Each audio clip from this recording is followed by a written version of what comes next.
Welcome to the Redemption Podcast with your hosts, Staci and Julia.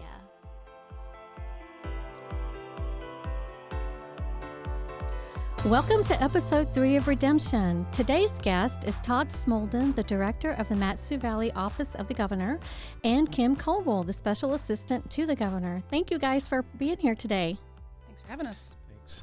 Isaac, do we have any housekeeping before we get started? We do. I'll try to make it quick because super important stuff we're talking about today. On the podcast side of things, obviously we're right in the swing of things. So Diag Nonsense just released an episode 2 days ago. You can go back and take a listen to that now. They were also talking about government legislation. So if you didn't get enough government legislation and bureaucracy today, go back and dive right into it. Get yourself some more with Justin and Kurt. Talking about House Bill 60, Senate Bill 80, as well as they touched on some of the overdose, another big spike in fentanyl overdoses right now. So definitely some important stuff. Go back, take a listen to it. Also coming up next week, we have a special episode of the My House podcast dropping. We had some very special guests that came and visited us here in building a couple days ago. So definitely be on the lookout for that next Wednesday, or this upcoming Wednesday rather.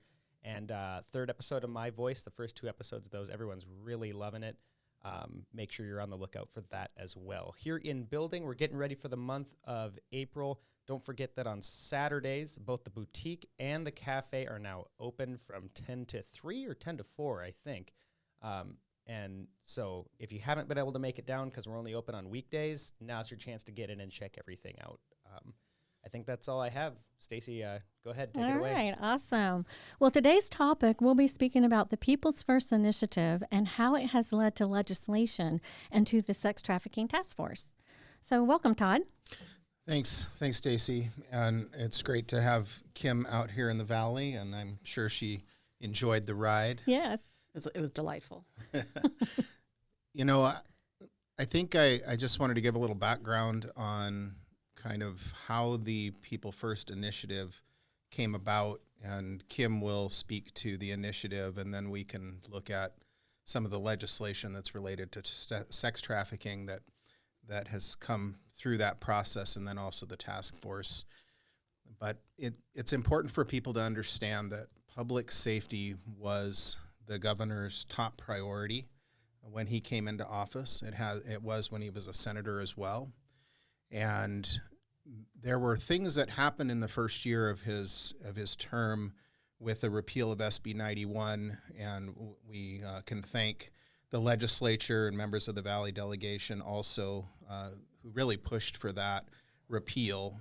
But I think what people don't understand is what was happening kind of behind the scenes and what was happening internally in our office as it relates to public safety and protection for victims.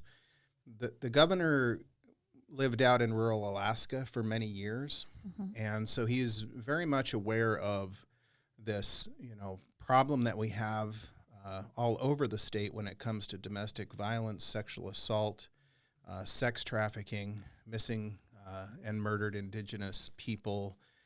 And one of the first things that he did internally was he asked for members of his administration to step up and volunteer internally to start looking at ways that we could work together and partner with members of the community and providers to improve what has been a blight on Alaska for years. And when you look at Alaska and the statistics when it comes to, again, domestic violence, sexual assault, suicide, all of those as Kim, I'm trying to remember how she puts it, but she works with all these, issues that are just so dark, but they're so important, and they were very important to the governor as well.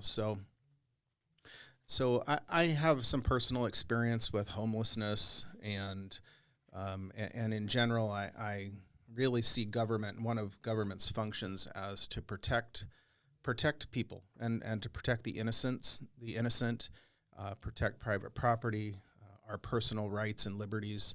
So I wanted to get involved, and Dave Steeren and I we're working on domestic violence, sexual assault issues, looking at homelessness. And Kim was an intern at the time, and which was kind of shocking to us because her level of experience with homelessness and other issues related to the People First Initiative is off the charts. So, but we were meeting. We met for a long time, and we're looking at one database collection system as well as domestic violence, sexual assault issues, homelessness, and Kim was meeting with us, and we did a lot of digging, a lot of research, and from that, from our work that Kim was doing and work that others was doing, the People First Initiative was generated, and I think that's probably where I should stop and then let have Kim explain more kind of what the People First Initiative is. Okay. Oh, cue me. There he is. So thanks again for having me. So the People First Initiative was born out of all of this work with the different working groups out of the governor's office. And it has 5 major intersecting topics because these topics generally don't exist on their own. Somehow they're interconnected. The first one being domestic violence, sexual assault. Second, missing and murdered Indigenous persons, human and sex trafficking, foster care, and then homelessness. And the idea was to take each initiative and look at where could we start with ensuring that we had good quality data, and also what other measures were needed based on self-identified needs from constituents. So within each initiative are going to be budget items, and then also going to be councils, with the exception of DVSA, because there's already a council established via statute. Right. So within each one, missing murdered Indigenous persons, we have the Governor's Council on MMIP that was established, and they will be meeting for the first time on April 5th. Okay. Human and sex trafficking is the Governor's Council on Human and Sex Trafficking, and this is actually reestablished. There was a task force created many years ago that sunsetted. Yeah. And the Trafficking Council will meet April 12th, I believe. Okay. And that's under the purview of the Department of Public Safety. Then you have foster care, and we created the Governor's Foster Parent Collaborative Council. They will be meeting tomorrow afternoon. Okay. And then the Homelessness Council was reshaped from the original order, and they just had their first meeting this past Tuesday. So the members are pretty excited and motivated, and we are pretty excited to see their recommendations coming out from. And these are all members of the community statewide, so this is not Anchorage focused or Juneau focused. This is covering the entire state for all of the councils. Right. I'm really excited about that. I get to be part of the Governor's Council of Human and Sex Trafficking, and I'm really looking forward to have some ideas I would love to see for the state already, and I know that we need more law enforcement training, and I know that they're going to be addressing that. And education is always a huge one for kids, learning how to recognize the signs of grooming. It's really important. So prevention is key. Yeah, exactly. Yes, it really is. That was one of the things that we discovered very early on when we were looking at other states and states that had much lower numbers than we did, that the work that they were doing in prevention was really important. It's also interesting to note that in Alaska, because it is so diverse and so far-flung, that prevention looks different in different places. Right. And some programs are more successful than others in certain places.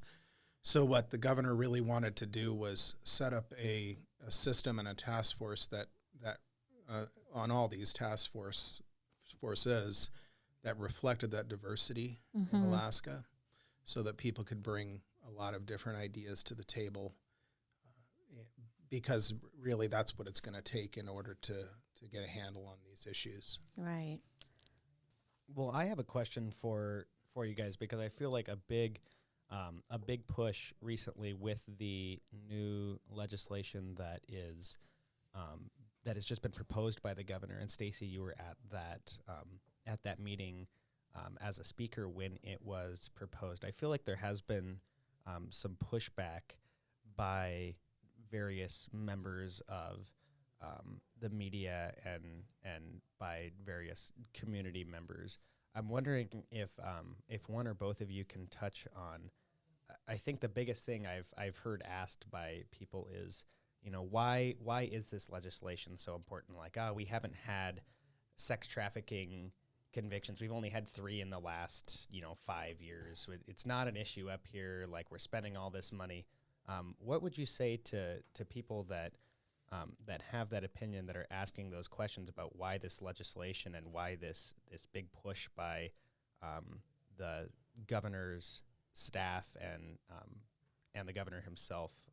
Can you touch on what your guys' stance is, why that's important? Well, I would like to take this, if that's okay.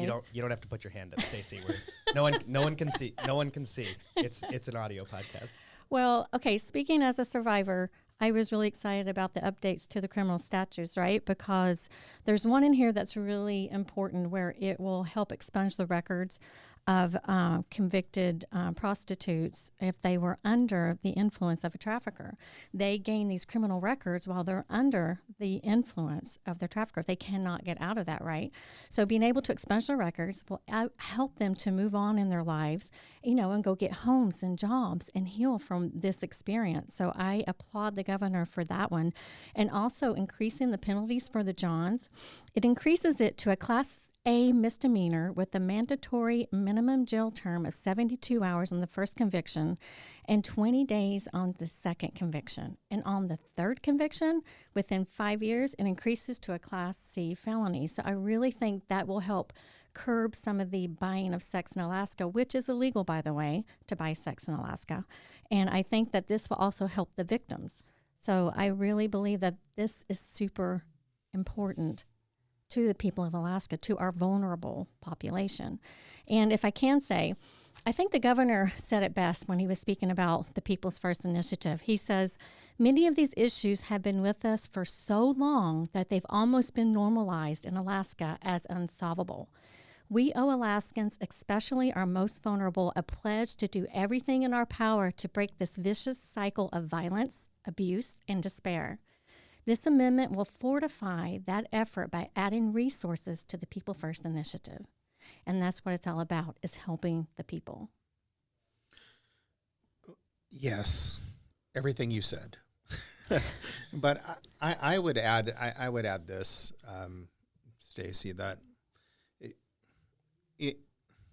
it's interesting, some of the questions that come from journalists after we have press conferences. I think people have to understand that some journalists have agendas, some media sources have agendas. We're not really interested in what their agenda is. What the governor is interested in is protecting victims and improving public safety in Alaska. And that's the bottom line. Now, to think that it is true that a lot of the sex trafficking and abuse goes unreported, and part of that is because, in some ways, it's normalized in parts of Alaska, and sometimes the victims are afraid to come forward. Laws have made it difficult for them to come forward, and that's part of what we're working on here. But when we survey young women in Alaska, and we find that, I think it's 1 in 4, Kim, I think 1 in 4 Alaskan women have said that they've experienced some kind of domestic violence or sexual assault. It's actually higher on the victimization survey, okay. right? It's higher. So clearly there's an issue, and other administrations have brought up the issue.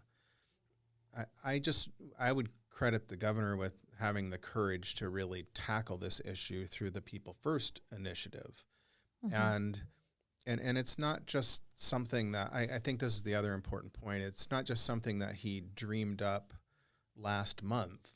This is a culmination of literally a couple years of work that we have been doing internally to get to this point. And so, it's a great question, but, we're not really concerned about journalists and their questions and their agendas. We're concerned about helping people. That's what the governor is concerned about, and that's why we're doing what we're doing. And we're just so thankful that so many members of the community in all over Alaska have stepped up, and in some cases set aside their political alliances and allegiances because they know this is a problem. I mean, Right. that's the most impressive thing, is that when we work, and maybe Kim could speak to this a little bit, but when we work with providers, and we were working with providers and having meetings with them, it wasn't about politics. It was about how do we help people, how do we improve the lives of Alaskans. I don't know if you want to speak to kind of the apolitical nature of this initiative and Sure, what's happened with that. It's definitely areas that transcends politics, but there's no denying that obviously politics does get involved. People do have their political thoughts and their feelings. What was really incredible was the high amount of stakeholders reaching out once folks got communication and wind of this, literally asking right up front, how can I help? What can I do? Where do you need me? What can I contribute? Yeah. It's really been fantastic. And I meet with providers on a weekly basis. I have standing meetings with so many different stakeholders, and they're always posing amazingly positive questions and comments in regards to what their constituents are hearing, what their clients are hearing in regards to the hope that's behind this. Right. That this is the first time that they've seen government tackle this in such a large way, that it wasn't just a onesie-twosie thing. It was, no, we're getting right to the chase, and let's just address it head on. And going back to the question earlier, the things to think about too, yes, we have victims that are quite hesitant to report out of fear for many plethora of reasons. One of the key things that the governor asks of our team all the time is how many folks does this affect? What are their needs? And how do we help them address those needs? Right. Every time, same 3 questions. And it's so critical to recognize that anecdotally, and the providers can back this up, they will hear hundreds of stories and the hesitation to report from the victim. So if we know we have this anecdotal information, then let's work on that, because law enforcement needs to have this reported in order to do more. And I'm not throwing at anybody's feet. I'm just saying for us to make some moves, we've got to get the information. So it's so important to validate the victims. It's important to be accurate with our victims. It's important to get the comfort and the justice that they need. So there's a lot of work to be done, but this is such an amazing start to that process. It is. And speaking about the numbers here in Alaska, they're saying there's only like 3 convictions or prosecutions.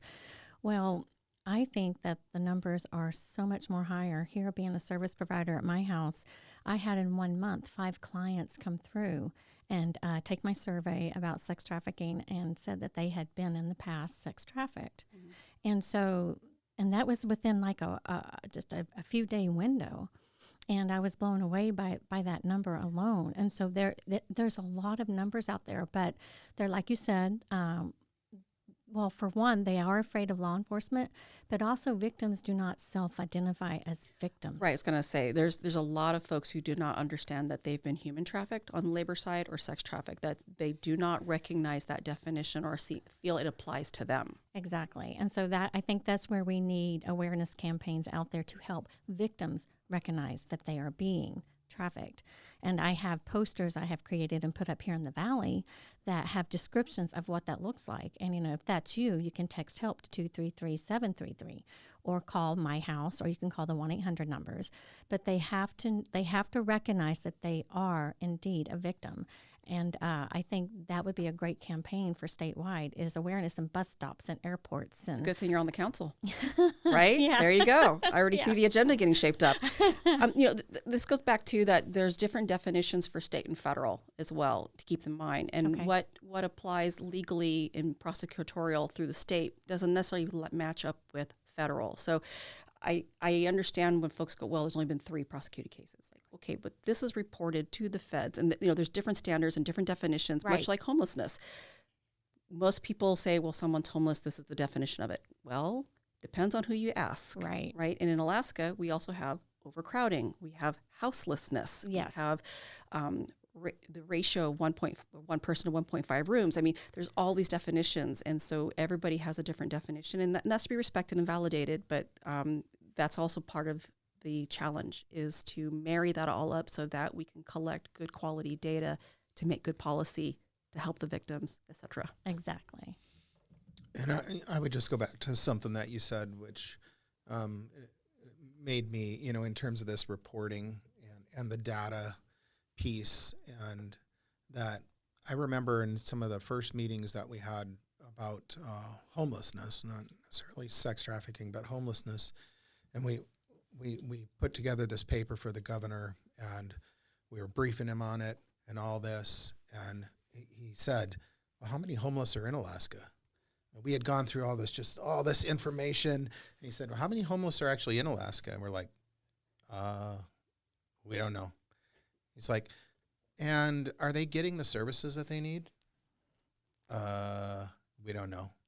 And that's when we started with, and so then he said, you know what? I don't want to hear any more from you. He was joking, just, you know what I'm saying. I do If what you've you're ever saying. met him, you know what. Right. But it's like, I don't want to hear any more about this until you can actually tell me whether or not we have good data and whether or not we know whether or not, people are getting served. And In comes Kim. yeah. And so. Turned it on its head. But it's just, and so this is just a much bigger, I guess, the bigger picture is providers. All of this is connected. All of these issues are connected. Sex trafficking, homelessness is connected. Abuse, it's all connected. And so the database is part of, a huge part of this. And providers recognize that we need to make sure that we have good data. But going back to what the governor said is that I want to know whether or not we are helping people who need help in the way that they need help. He said, that's really all I want to know is, are we helping people in the way that they need help? And so some of this legislation, to try to get back to the legislation piece, is exactly that if you are a victim and you're going to be prosecuted maybe for something or something is going to be on your record that you did because you were high, Right. because your trafficker was keeping you high. Mm-hmm. Why would you be real eager to step up or to step out? Yeah, And, exactly. And so we're hoping that this legislation will encourage more victims to step forward. And then, unfortunately, that 3 arrests are going to be a lot higher. But that's kind of the point. I mean, we want to know who's being taken advantage of and to get them the help that they need. We are hopeful that this legislation is going to move, but last time I checked, it is I think it's House Bill 317, 18, and 317, 318, and 319. Right. And they were referred in the House to 3 committees. And last I saw, which was over a month ago, they're still sitting On the House side. on the House side, Mm-hmm. and they have not been heard in a committee. So that's kind of frustrating when we have pieces of legislation that are designed to help victims and the most vulnerable in our state, and they're not moving they're not even hearing the legislation on the House side. Right, Todd. And you know that I chair ASHTA, Alaska's Top Human Trafficking Alliance. And today we just sent a letter to that House State of Affairs asking for an update about HB 317, about the human and sex trafficking bill. Wondering if there's going to be movement on it anytime soon, because these are so important for the people of Alaska that I really think that those should be moved to the front. I mean, this is for our people, right? Well, yeah, I would hope. I mean, I would hope that they could at least have a hearing on the legislation. You know, if you think it needs to be changed or whatever, I mean, that's the part of the process. That's the legislative process. Right. But you need to have hearings on it, and you need to discuss it. So we're hopeful that will happen. Mm-hmm. And as we maybe start to wrap up, I guess the question I would ask is for those people that are listening that want to get involved in the process, want to find out more information, want to figure out, who they need to get in contact with to maybe help spur that movement in the House, so that this legislation, this, like we just talked about, this super important legislation that is going to help thousands of Alaskans, where can they go to do that? Well, in ASHTA, in our last meeting, we actually drafted up a letter for the legislators about these bills, asking for them to support them and move them forward. So, I mean, they could email me at notrafficking@myhousematsu.org, and I could send them this draft letter, and all they got to do is put their company letterhead or just their name at the top and sign it, and send that forth to the legislators to help support, show that we are really concerned about this effort. That's one way that they could get involved. Well, yeah. I mean, that's you can go to akleg.gov. Yep, akleg.gov. akleg.gov, and all the legislators are there. It's pretty easy, pretty friendly website. You click on committees or House, Senate, and their emails for legislators are there. So. That's another way to do it. If they go to akleg.gov, they can go to the search box, type in the bill, okay. HB number, SB number. Okay. And they'll get the whole history. Okay. Thank you so very much. Well, I wanted to thank you guys so much for being here for Redemption. And I really believe this is a really important topic. So thank you for coming out and speaking with us about that. And next week, I promise Julia will be back. You won't have to listen to me poking and prodding. We just happen to run out of mics today. Yes, so what are you and Julia going to talk about next week, Staci? Next week, we're going to be speaking about redemption and the business side of what Julia has been working on. I knew the answer to that. I was just asking for everyone else. Okay. Peek behind the curtain. All right. Well, I'm going to end here with, if you or someone you know are a victim of sex trafficking, please call 1-866-733-7878 or text HELP to 233-733. For local services here at my house, you can call 373-HELP. That's 373-HELP. Remember, if you see something, say something. This is Redemption, loved and thriving. Until next time.